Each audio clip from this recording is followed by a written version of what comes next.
Nellore city YCP అభ్యర్థి ఎంపికలో ట్విస్టుల మీద ట్విస్టులు.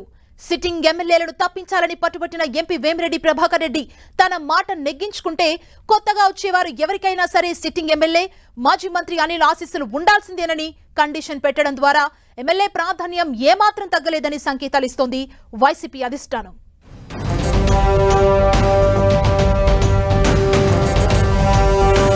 ఎమ్మెల్యేల మార్పులు చేర్పులతో సిట్టింగులకు స్థానచలనం కల్పిస్తున్న వైసీపీ హైకమాండ్ కొందరి విషయంలో తీసుకుంటున్న నిర్ణయాలు ఆశ్చర్యానికి గురిచేస్తున్నాయి. నెల్లూరు సిటీ ఎమ్మెల్యే మాజీ మంత్రి అనిల్ కుమార్ యాదవ్ ను ఈసారి నరసరావుపేట లోక్సభ అభ్యర్థిగా బరిలోకి దించాలని నిర్ణయించడంతో సిటీ ఇన్ఛార్జ్ నియామకం ఆసక్తికరంగా మారింది.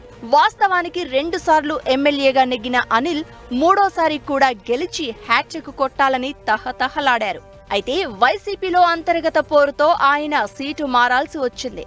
అనిల్ ను మార్చితేనే తాను లోక్సభకు పోటీ చేస్తాను అని నెల్లూరు ఇన్ఛార్జ్ రాజ్యసభ సభ్యుడు వేమిరెడ్డి ప్రభాకర్ రెడ్డి కండిషన్ పెట్టినట్లు ముందుగా ప్రచారం జరిగింది.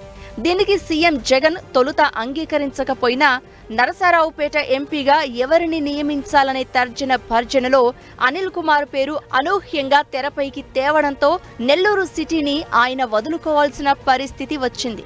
ఓ విధంగా ఈ మార్పు వెనుక వేమిరెడ్డి హస్తం ఉందనే అనుమానాలు ఉన్నాయి. అనిల్ ను తప్పించి ఆ స్థానం నుంచి తన భార్య ప్రశాంతి రెడ్డిని పోటీకి పెట్టాలని వేమిరెడ్డి ప్లాన్ చేశారంటున్నారు.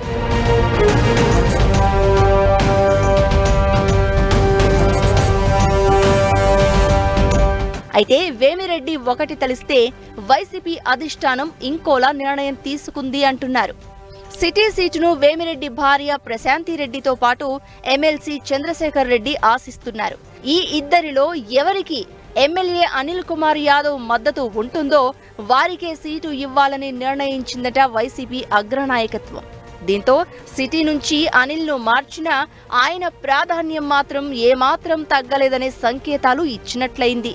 అనిల్ ను తప్పించి పైచేయి సాధించాను అని వేమిరెడ్డి భావిస్తే అనిల్ మద్దతు ఉంటేనే సీటు ఇస్తామన్న మెలిక పెట్టడం ద్వారా ఇద్దరిలో ఏ ఒక్కరిని విస్మరించకుండా సమ ప్రాధాన్యం ఇచ్చినట్లయిందని విశ్లేషిస్తున్నారు పరిశీలకులు.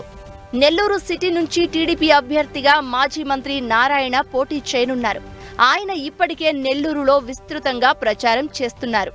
అర్ధ అంగబలాల్లో తిరుగులేని నారాయణను కట్టడి చేయాలంటే రెడ్డి సామాజిక వర్గం నేత అయితేనే సాధ్యమని భావిస్తున్న వైసీపీ పలువురి పేర్లు పరిశీలించినా చివరకు MLC Chandrasekhar Reddy, TTD board సభ్యురాలు ప్రశాంతి రెడ్డి పేర్లను ఎంపిక చేసింది. ఈ ఇద్దరిలో ఎవరో ఒకరికి ఇన్ఛార్జి బాధ్యతలు అప్పగించే ఛాన్స్ ఉందంటున్నారు.